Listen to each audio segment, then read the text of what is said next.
Saudi अरब से वापस लौटते ही ये बड़ा कदम उठाने वाले हैं उमर अब्दुल्ला। आते ही उमर अब्दुल्ला अपने मंत्रिमंडल का विस्तार करने वाले हैं। बता दूं तो इस वक्त जम्मू कश्मीर में 6 मंत्री हैं, इंक्लूडिंग डिप्टी सीएम और सीएम। अभी बात करें तो 3 मंत्री बनना और पेंडिंग है। बता दूं कि जम्मू कश्मीर में कुल मिला के 90 विधानसभा सीटें हैं और 90 विधानसभा सीटों के 10% ही मंत्रिमंडल को संभाल सकते हैं।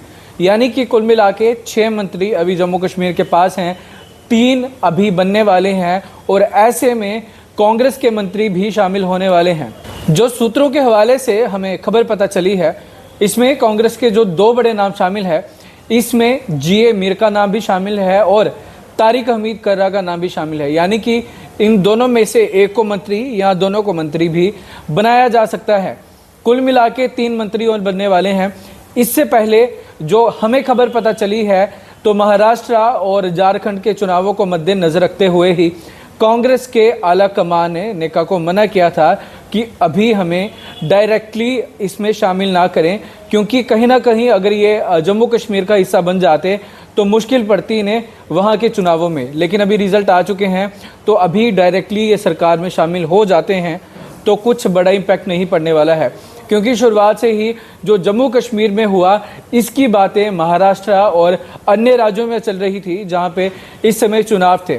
प्रधानमंत्री मोदी लगातार कांग्रेस से यही सवाल पूछ रहे थे कि धारा 370 पे आपका क्या स्टैंड है।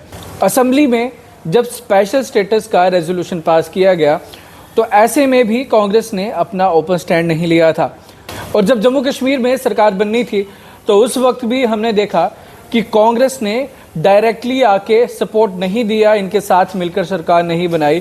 कांग्रेस का ये बयान था कि हम इनको बाहर से सपोर्ट करने वाले हैं।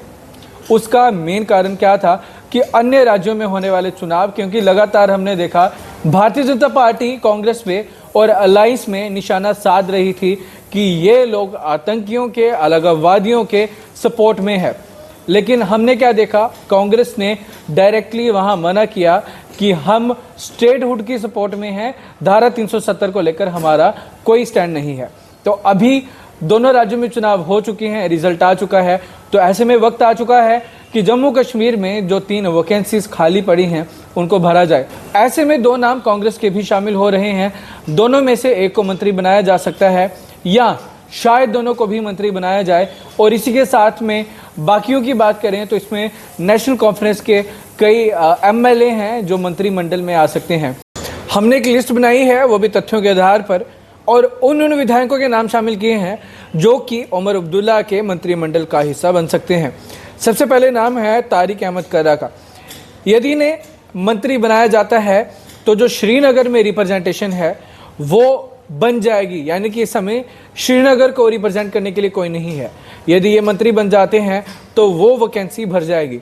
यदि इनको नहीं बनाया जाता तो ऐसे में अन्य विधायकों के नाम शामिल है, जिसमें हम बात करें तो मोहम्मद सागर हैं, सलमान सागर हैं, असान परदेशी हैं और मुश्ताक गुरु हैं। इनमें से किसी को बनाया जा सकता है यदि तारिक अहमद कर्रा को नहीं बनाया जाता। और ऐसे ही एक्सटेंशन के लिए यदि 2 नाम और निकल के आते हैं तो इनमें से एक साउथ या नॉर्थ कश्मीर में से विधायकों को उठाया जाएगा। जिनमें से बात करें तो नज़ीर अहमद खान का नाम शामिल है, मीर सैफुल्ला का नाम शामिल है, बशीर विरी का नाम शामिल है और जावेद हसन बैग का नाम शामिल है। यानी कि इन सभी में से ही मंत्री बनने वाले हैं, यही विधायक रहेंगे और कांग्रेस और नेका कुल मिला के जो 9 का मंत्रिमंडल बनने वाला है उसको पूरा करेंगे। इससे जुड़ी क्या कुछ अपडेट होगी हम आपके साथ ज़रूर साझा करेंगे। फिलहाल के लिए इजाज़त दें।